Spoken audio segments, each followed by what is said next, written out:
Last பார்ட்ல நம்மளோட heroine அந்த நெயில் ஆர்டிஸ்டோட வெளியில வர அவனும் எங்களுக்கு குழந்தை இல்லை, அதனால உங்க குழந்தைகிட்ட ப்ரே பண்ணிக்கவா அப்படின்னு சொல்லிட்டு நம்ம ஹீரோயினோட வயிற்றுல கையை வச்சு ப்ரே பண்ணிட்டு இருக்க. இதை பார்க்கக்கூடிய தங்கச்சியும் இதை தப்பா புரிஞ்சுக்கிட்டு அதை வீடியோ எடுத்து நம்மளோட ஹீரோக்கு அனுப்பி விட்டுறாளாம். ஹீரோயினும் மாமியார் கொடுத்த கார்டை யூஸ் பண்ணி அந்த நெயில் ஆர்டிஸ்ட இருந்து ஒரு நெயில் செட்டை வந்து விலைக்கு வாங்கியிருப்பா.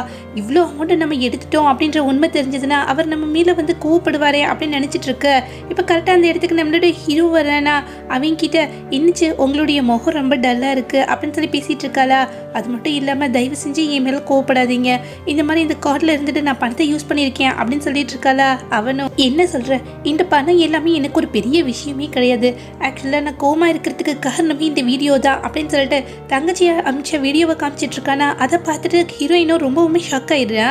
இது நீங்கள் நம்புறீங்களா, இந்த முட்டாள்தனம் இது, என் வயிற்றுல வளரக்கூடிய குழந்தை உங்களுடைய குழந்தை அப்படின்னு சொல்லிட்டு இருக்க. அவனும் இந்த ஒரு காரணம் கொண்டு என்னுடைய ஒய்ஃபை நான் சந்தேகப்பட மாட்டேன், எனக்கு வந்து கோவம் ஃபுல்லாமே வந்துட்டு நீ இவ்வளோ அஜாக்கிரதையாக இருக்க பத்தியா, இது நினச்சிதான்.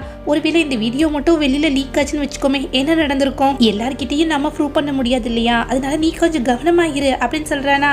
அவனும் ஒத்துக்கிறா சரின்னு சொல்லிட்டு. இன்னொரு பக்கம் தங்கச்சி வந்து அந்த வீடியோவை காமிச்சு, இங்கே பார்த்தீங்களா நீங்கள் அனுப்பிச்ச அந்த நெயில் ஆர்டிஸ்ட்டுக்கும் உங்களுடைய ஒய்ஃப்க்கும் வந்துட்டு தொடர்பு இருக்குது, அவனுடைய குழந்தை தான் அப்படின்னு சொல்லிட்டு இருக்காளாம். இதை கேட்டுட்டு நம்மளோட ஹீரோவுக்கு பயங்கரமாக வந்து கோவம் வந்துடுதா. என்ன பண்ணுறான்னா அவளை அடித்து அந்த சிட்டியை விட்டு வெளியில துரத்த சொல்லிடுறான். அவனோட பாடி கார்ட்ஸும் தங்கச்சியை வந்து நல்லா அடிச்சு உதச்சு அந்த சிட்டியை விட்டே துரத்தி விட்டுறாங்களா. அவளும் தான் அம்மா அப்பா கிட்ட வரா. பொண்ணோட முகம் ஃபுல்லா காயமா இருக்கா. இதை பார்த்துட்டு அவங்களும் ஷாக் ஆயிடுறாங்க. என்னாச்சுமா, உன்னுடைய இந்த நிலைமைக்கு காரணம் என்ன அப்படின்னு சொல்லி கேட்க அவளும் நடந்த எல்லா விஷயத்தையும் சொல்லிட்டு இருக்காளா. இது எல்லாத்துக்குமே காரணம் அந்த ஃப்ரீயா தான், அவளை நான் சும்மாவே விட மாட்டேன் அப்படின்னு சொல்லி பேரண்ட்ஸ் 2 பேரும் வந்து கோவப்பட்டுட்டு இருக்க.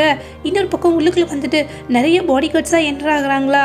அவங்களும் நிறைய கிஃப்ட்ஸை கொண்டு வந்து அவங்க முன்னாடி வச்சுட்டு இது எல்லாத்தையுமே பவுக்ரூஃபோட சிஇஓ வந்துட்டு வரக்கூடிய அவருடைய வெட்டிங் டேக்காக உங்களுக்கு ப்ரெசென்ட் அனுப்பிச்சு விட்டுருக்காரு அப்படின்னு சொல்ல மொத்த குடும்பமும் ஷாக் ஆயிடுது. தங்கச்சியோட அம்மா அப்பாவோ பாத்தியா அவர் என்னமோ உன்னை அடிச்சு துரத்தி விட்டுட்டாருன்னு சொன்ன, அவரும் ஏகப்பட்ட கிஃப்ட்ஸை கொடுத்து அனுப்பியிருக்காரு, அதுவும் வெட்டிங் டேக்காக அப்படின்னு சொல்ல அவளும் ஆமாம் ஆக்சுவலாக வந்துட்டு நான் அனுப்பிச்சு வீடியோவை பார்த்துட்டு அவர் வந்து உண்மை என்னன்னு புரிஞ்சுட்டு இருப்பாருன்னு நினைக்கிறேன், அதனால தான் வந்து என்ன கல்யாணம் பண்ணிக்கணும்னு சொல்லிட்டு இந்த மாதிரி கிஃப்டெல்லாம் அனுப்பிச்சு விட்டுருக்காருன்னு நினைக்கிறேன் அப்படின்னு சொல்லிட்டு இருக்காளா. அப்படின்னா உண்மையிலேயே வந்து பக்ரூஃபோட சிஇஓவை நான் கல்யாணம் பண்ணிக்க போறேன்னா இந்த கிஃப்ட்லாம் நமக்கு தானே அப்படின்னு சொல்லி அவங்க சந்தோஷப்பட்டுட்டு இருக்க.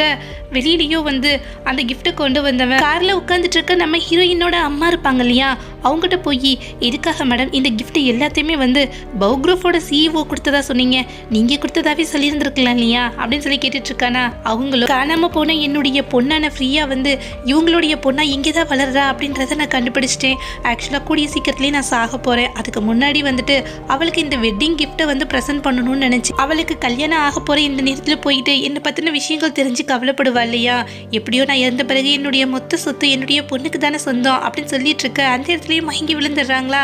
அவங்கள ஹாஸ்பிட்டல் கொண்டு போய்கிட்டு இருக்காங்க. இன்னொரு பக்கம் நம்மளோட ஹீரோயின் தூங்கிட்டு இருக்க. கனவுலையோ அவளுடைய அம்மாக்கு ஏதோ ஆகிற மாதிரி இருக்கா. பயந்து போய் எந்திரிச்சு உட்காந்துடுறான். அந்த டைமில் நம்மளோட ஹீரோவுக்கு வந்து ஒரு ஃபோன் கால் வருதா. அதில் உங்கள் ஒய்ஃபோட அம்மாவை கண்டுபிடிச்சிட்டோம், ஆக்சுவலாக அவங்களுக்கு உடம்பு முடியல, ஹாஸ்பிட்டலில் அட்மிட் ஆயிருக்காங்க அப்படின்னு சொல்ல அவனோட மனசுக்குள்ளேயே இவ ப்ரெக்னெண்ட்டாக இருக்கா, இந்த உண்மையை சொன்னோம் அப்படின்னா இவ வந்துட்டு பயப்படுறதுக்கு வாய்ப்பு இருக்குது அப்படின்னு சொல்லி யோசிச்சுட்டு அதை சொல்லாமல் விட்டுறான். இப்போ கல்யாண ஹால்லையும் வந்துட்டு நம்ம ஹீரோயினோட அம்மா அப்பா 2 பேரும் நல்லா கிராண்டாக கிளம்பி இருந்துட்டு அங்கே இருக்கக்கூடிய எல்லாத்தையும் இன்வைட் பண்ணிட்டு இருக்காங்களா. இன்னொரு பக்கம் தங்கச்சியும் வந்து வெட்டிங் கவுன்லாம் போட்டுட்டு நல்லா அழகாக ரெடியாகி அந்த இடத்துல வந்து நின்றுட்டு இருக்கான். சேம் டைம் நம்மளோட ஹீரோயினும் வந்து ஒரு வெட்டிங் ட்ரெஸ் போட்டுட்டு அந்த இடத்துக்கு வரலாம். அதை பார்த்துட்டு அங்கே இருக்கக்கூடிய கெஸ்டோ என்னது இது 2 பொண்ணுங்க இருக்காங்க, ஒரு பொண்ணு கல்யாணம் பொண்ணுன்னா இன்னொருத்தி கண்டிப்பாக இங்கே ஏதோ பிரச்சனை பண்ணுறதுக்காக தான் வந்திருக்கா அப்படின்னு சொல்லி பேசிகிட்டு இருக்க. ஹீரோயினோட அப்பாவோ அவளை பார்த்துட்டு இங்கே பாரு இன்னைக்கு என்னுடைய பொண்ணுக்கு வந்து கல்யாணம் ஆக போகுது அப்படின்றத தெரிஞ்சுக்கிட்டு பிரச்சனை பண்ணுறதுக்காகவே வந்திருக்க, இன்னைக்கு மட்டும் ஏதாவது ஒன்றால் நடந்ததுன்னு வச்சுக்கோமே உன்னை நான் சும்மா விட மாட்டேன் அப்படின்னு சொல்லி கோவப்பட்டுட்டு இருக்க. தங்கச்சியோ வயிற்றுல வந்து வேறு ஒருத்தனோட குழந்தைய வச்சுட்டு இந்த மாதிரி வரத்துக்கு உனக்கு வெக்கமாவே இல்லையா, எதுக்காக இந்த இடத்துக்கு வந்த அப்படின்னு சொல்லி கத்திட்டு இருக்க. நம்மளோட ஹீரோயின் இந்த என்கேஜ்மெண்ட் பார்ட்டி வந்து எங்களுடையது, ஆக்சுவலாக எங்கள் 2 பேத்துக்கும் கல்யாணம் ஆயிடுச்சு அப்படின்னு சொல்லிட்டு தன்னுடைய கல்யாண சர்டிஃபிகேட் எடுத்து காமிச்சிட்டு இருக்கா. அந்த கம்பெனியில் ஒர்க் பண்ணக்கூடிய ஸ்டாஃபோ வந்து அதை பிடுங்கி பார்த்துட்டு உண்மையிலே இவங்களுக்கு கல்யாணம் ஆயிடுச்சு அப்படின்னு சொல்லி பேசிட்டு இருக்க. தங்கச்சி இப்போ என்ன பண்ணுறான்னா அந்த கல்யாண சர்டிஃபிகேட்டை வாங்கி கிழிச்சு போட்டுடுறா. இந்த மாதிரியான போலியான ஒன்று யார் வேணாலும் ரெடி பண்ணலாம், உண்மையிலேயே வயிற்றுல வேறு ஒருத்தனோட குழந்தைய வச்சு வச்சுட்டு இப்படி அவரை சொந்தம் கொண்டாரியா என்ன அப்படின்னு சொல்லி கத்திட்டு இருக்க. இப்போ நம்மளோட ஹீரோயினும் மரியாதையா வந்து இதுக்காக மன்னிப்பு கீழே அப்படின்னு சொல்ல, தங்கச்சியோ வந்து இப்போ ஏகப்பட்ட பணம் வச்சிருப்பா இல்லையா, அதில் கொஞ்சத்தை தூக்கி நம்ம ஹீரோயின் மேலே எரிஞ்சிட்டு, இந்தா உன்னோட அந்த சர்டிஃபிகேட் கிழிஞ்சிருச்சு இல்லையா, அதே மாதிரி ஒன்று ரெடி பண்ணுறதுக்கு பணத்தை எடுத்துக்கோ அப்படின்னு சொல்ல, அது பத்தலையா இன்னும் கொஞ்சம் பணத்தை வச்சுக்கோ அப்படின்னு சொல்லி தூக்கி எறிகிறாளா. நம்மளோட ஹீரோயினோ கிழிச்சு போட்ட சர்டிஃபிகேட்டில் நம்ம ஹீரோயினோட ஃபோட்டோ ஒட்டியிருக்குமா அந்த பேப்பர் எடுக்கிறதுக்காக போகிறா. இப்போ தங்கச்சியும் வந்து அக்காவோட கையிலே வந்து மிதிச்சுட்டு கண்டிப்பாக உன்னை இதை எடுக்க விட மாட்டேன் அப்படின்னு சொல்லிட்டு இருக்காளா. நம்மளோட ஹீரோயினுக்கு வந்துருது, தங்கச்சியை பிடிச்சி தள்ளி விட்டுறாளா. இப்போ தங்கச்சி என்ன பண்ணுறான்னா, உன்ன மாதிரி ஒரு கேவலமான பொண்ணுக்கு இந்த இடத்துல இடமே இல்லை அப்படின்னு சொல்லிட்டு அங்கே இருக்கக்கூடிய பாடி கார்ட்ஸை விட்டு இவளை பிடிங்க, இவளை பிடிச்சி அடிச்சு உதச்சி இந்த சிட்டியை விட்டு வெளியில் அனுப்பிடுங்க, இவ வந்து அனுபவிக்கக்கூடிய இந்த கஷ்டத்தால் மறுபடியும் இந்த பக்கம் திருப்பி கூட பார்க்கக்கூடாது அப்படின்னு சொல்லிட்டு இருக்கு. இப்போ இந்த ஆஃபீஸில் ஒர்க் பண்ணிட்டு இருக்கக்கூடிய ஸ்டாஃபோ இவங்களுடைய கல்யாணத்தை கிடைக்கிறதுக்கு உனக்கு எவ்வளோ தைரியம் இருக்கும் அப்படின்னு சொல்லிட்டு நம்மளோட ஹீரோயின் கண்ணத்துலேயே ஓங்கி அரைஞ்சிட்டு இருக்கான். இப்போ நம்ம ஹீரோயினோட முகம் ஃபுல்லாக நல்லா காயமாயிடுதா. இன்னொரு பக்கம் நம்மளோட ஹீரோ அப்புறமா வந்துட்டு அவனுடைய அம்மா இவங்க 2 பேருமே வந்து உடம்பு முடியாமல் இருக்கக்கூடிய ஹீரோயினோட அம்மாவை பக்கத்துக்காக ஹாஸ்பிட்டலுக்கு வந்திருப்பாங்க. அந்த இடத்துலையும் ஹீரோவோட அம்மா வேகமாக ஓடி வந்துட்டு கல்யாண ஹாலில் வந்து ஏதோ பிரச்சனையா, ஃப்ரீயாவுக்கு ஏதோ ஆபத்துன்னு நினைக்கிறேன், வா நம்ம போகலாம் அப்படின்னு சொல்லிட்டு கிளம்புறாங்களா. அதே நேரத்தில் மயக்கத்தில் இருக்கக்கூடிய நம்ம ஹீரோயினோட அம்மா காதலையும் வந்துட்டு ஃப்ரீயாவுக்கு ஏதோ ஆபத்து அப்படின்ற விஷயம் விழுகுதா. இது கேட்டோன்னே அவங்களும் எந்திரிச்சு தான் பொண்ணை பார்க்கறதுக்காக அந்த மேரேஜ் ஹாலுக்கு கிளம்புறாங்க. அங்கேயும் நம்மளோட ஹீரோயினை வலுக்க டைமாக தரத்தரன்னு இழுத்துட்டு வந்து வெளியில் தள்ளுறதுக்காக வராங்களா. கரெக்டாக அந்த இடத்துக்கு நம்மளோட ஹீரோ வந்துடுறான்.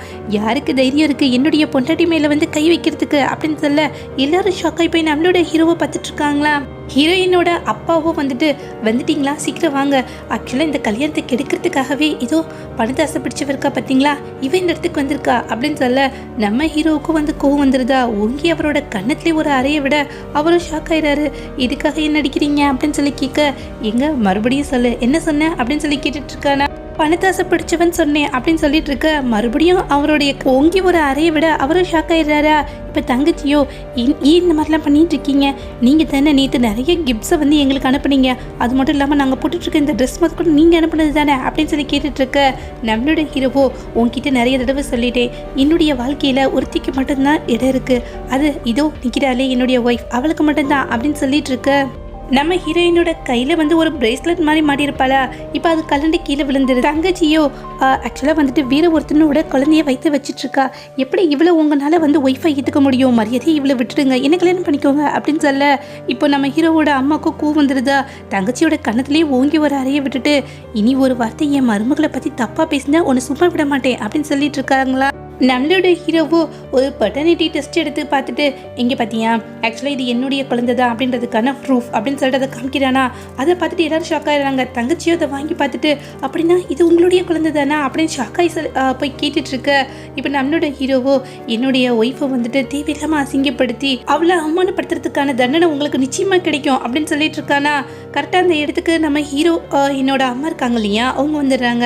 அவங்க வந்துட்டு என்ன பண்ணுறாங்க அப்படின்னா, யார் இது என் பொண்ணையே வந்துட்டு தேவையில்லாமல் வந்து கஷ்டப்படுத்துறது அப்படின்னு சொல்லிட்டு என்ட்ராகிறாங்களா. இப்போ தங்கச்சி கையில் வந்துட்டு நம்ம ஹீரோயின் மிஸ் பண்ணுற அந்த பிரேஸ்லெட் இருக்குது, அதை பார்த்துட்டு என்னுடைய பொண்ணு இவ தான் அப்படின்னு சொல்ல, அவ்வளோ மனசுக்குள்ளேயே எதுக்கு இந்த பணக்கார அம்மா வந்துட்டு என்னை வந்து அவங்க பொண்ணுன்னு சொல்லிட்டு இருக்காங்க அப்படின்னு சொல்லி யோசிச்சுட்ருக்கு. இனித்து நான் உங்கள் பொண்ணா அப்படின்னு சொல்லி கேட்டுட்ருக்காளா. ஆமாம், கிட்டத்தட்ட வந்து ஒரு 23 வருஷத்துக்கு முன்னாடி வந்து நான் வந்து உன்னை தொலைச்சிட்டேன் அப்படின்னு சொல்லிட்டு இருக்காங்களா. அவ்வளோ மனசுக்குள்ளேயே ஆக்சுவலாக ஆமாம் நான் தான் உங்களுடைய பொண்ணு, இது இருக்காங்களே இவங்க வந்து என்னை வந்து தத்தெடுத்து வளர்த்தவங்க அப்படின்னு சொல்ல, இப்போ அவளுடைய அம்மா அப்பாவோ ஆமாம் இவ தான் வந்து நாங்கள் தத்து எடுத்த பொண்ணு, ஆக்சுவலாக ஃப்ரீயாக தான் எங்களுடைய சொந்த பொண்ணு அப்படின்னு சொல்லி மாற்றி பேசிகிட்டு இருக்காங்க. அந்த அம்மாவோ இந்த பிரேஸ்லெட்டை வந்து நான் மிஸ் பண்ணும் போது என் பொண்ணோட கையில் வந்து கட்டி விட்டுருந்தேன் அப்படின்னு சொல்ல, நம்மளோட ஹீரோயின் அதை கவனிச்சிடறாளா. ஆக்சுவலாக இந்த பிரேஸ்லெட் என்னுடையது, நான் உங்களுடைய பொண்ணு தான் அப்படின்னு சொல்லிட்டு இருக்காளா. தங்கச்சி அந்த பிரேஸ்லெட்டை பிடிங்கிட்டு, இல்லை இது என்னுடையது, நான் தான் உங்கள் பொண்ணு அப்படின்னு சொல்லிட்டு இருக்கா.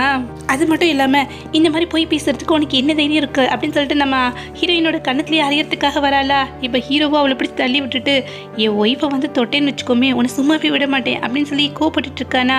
இப்போ நம்ம ஹீரோயினோட அம்மாவோ 2 பேரும் என்னுடைய பொண்ணுங்கன்னு சொல்கிறாங்க, இதில் யார் என்னுடைய பொண்ணாக இருப்பாங்க அப்படின்னு சொல்லி கேட்டுட்டு இருக்க. நம்ம ஹீரோயினும் வேணும்னா நம்ம ஒரு டெஸ்ட் எடுத்து பார்த்துடலாமா, டிஎன்ஏ டெஸ்ட் எடுப்போமே அப்படின்னு சொல்ல இப்போ தங்கச்சியை வந்து திரு முழிச்சிட்டு இருக்கால. அவங்களோ அதுக்கெல்லாம் தேவையே இல்லை, என்கிட்ட வேறு ஒரு யோசனை இருக்குது. ஆக்சுவலாக அவள் கையில் கட்டியிருக்காளே அந்த பிரேஸ்லெட், அதில் இருக்கக்கூடிய கல் வந்து ரொம்பவுமே ஸ்பெஷலானது. இதில் ஒரு ட்ராப் என் பொண்ணோட ரத்தம் பட்டுச்சுன்னு வச்சுக்கோங்களேன், அந்த பிரேஸ்லெட்டை ஜொலிக்க ஆரம்பிச்சிடும் அப்படின்னு சொல்ல இப்போ தங்கச்சியோட கையில் வந்து ஒரு பிளட் எடுத்து போடுறாங்களா, எந்த விதமான ரியாக்ஷனும் இல்லை. அவளோ இது ரொம்ப பழசாயிடுச்சு, ஒருவேளை ரியாக்ட் பண்ணலை போல இருக்கு அப்படின்னு சொல்லிட்டு இருக்க. இப்போ நம்ம ஹீரோயினோட கையிலேருந்து ஒரு ட்ராப் பிளட் எடுத்து போட்டால் இப்போ அந்த பிரேஸ்லெட் ஜொலிக்க ஆரம்பிச்சிது. இதை பார்த்துட்டு அவங்க அம்மாவோ இவதான் என்னுடைய பொண்ணு அப்படின்னு சொல்ல நம்மளோட ஹீரோயினும் தன்னுடைய அம்மாவை கட்டி பிடிச்சிக்கிறா. இன்னொரு பக்கம் நம்மளோட ஹீரோவோ நம்ம ஹீரோயினோட குடும்பம் இருப்பாங்க இல்லையா, அம்மா அப்பா தங்கச்சி, இந்த 3 பேத்தையும் வந்து போலீஸில் ஒப்படைங்க, இவங்களுக்கான தண்டனை அவங்களுக்கு கண்டிப்பாக கிடைச்சே ஆகணும் அப்படின்னு சொல்லிட்டு இருக்க. அவங்களோ உங்களுக்கு எவ்வளோ தைரியம் இருக்கும், அவ்வளோ நாங்கள் தான் வளர்த்துருக்கோம், அப்படி பார்த்தா உன்னுடைய மாமனார் மாமியார் நாங்கள் தானே அப்படின்னு சொல்லி கத்திட்டு இருக்க. பக்கத்தில் இருக்கக்கூடிய அவனுடைய அசிஸ்டண்டோ கிடையவே கிடையாது, ஆக்சுவலாக குழந்தை இல்லாத நீங்கள் வந்து 3 வருஷத்துக்கு முன்னாடி இந்த பொண்ணை வந்து தூக்கிட்டு போயிட்டீங்க அப்படின்னு சொல்ல. இது கேட்டுட்டு ஹீரோயினோட அம்மாவோ இவ்வளோ நாளை என்னுடைய பொண்ணை நான் தான் மிஸ் பண்ணிட்டேன்னு சொல்லிட்டு துடிச்சிட்டு இருந்தேன், இப்போதான் தெரியுது என்னுடைய பொண்ணை நீங்கள் தான் தூக்கிட்டு போயிருக்கீங்கன்னு சொல்லிட்டு இதுக்கான தண்டனை உங்களுக்கு கிடைச்சே ஆகணும், இவங்களை இழுத்துட்டு போங்க அப்படின்னு சொல்ல அந்த 3 பேத்தையும் வந்து கத்த அங்கேருந்து இழுத்துட்டு போயிடுறாங்களா. மறுபடியும் ஹீரோயினோட அம்மாவுக்கு முடியாமல் போக ஹாஸ்பிட்டலில் அட்மிட் பண்ணுறாங்க. இப்போ அவங்க ரொம்ப பெட்டராக ஃபீல், அம்மா நீங்கள் இப்போ ரெக்கவர் ஆக ஆரம்பிச்சிட்டீங்க அப்படின்னு சொல்லிட்டு இருக்காளா. ஹீரோவோ இதுக்காக நீங்கள் இன்னமும் தனியாக இருக்கீங்க, எங்களோட சேர்ந்து இருக்கலாமே அப்படின்னு சொல்ல அவனுடைய அம்மாவோ ஆமாம் இனிமேட்டு எதுக்காக நம்ம எல்லாம் தனியாக இருக்கணும், வாங்க ஒன்று சேர்ந்து இருப்போம், நம்மளுடைய பசங்க நம்ம கம்பெனியை பார்த்துக்கிறட்டும் அப்படின்னு சொல்லிட்டு இருக்க. ஹீரோயினோ வந்துட்டு இனிமேலும் நம்ம பிரிய வேணாமா அப்படின்னு சொல்ல அவங்களோ கண்டிப்பாக இனிமேல் நம்ம எந்த காரணம் கொண்டு பிரிய வேணாம் அப்படின்னு சொல்ல சந்தோஷமாக இந்த கதையும் முடியும். இந்த வீடியோ உங்களுக்கு பிடிச்சிருக்கும், நம்ம பிடிச்சிருந்துச்சுன்னா மறக்காம நம்மளுடைய சேனலுக்கு சப்ஸ்கிரைப் பண்ணுங்கள். தேங்க்யூ.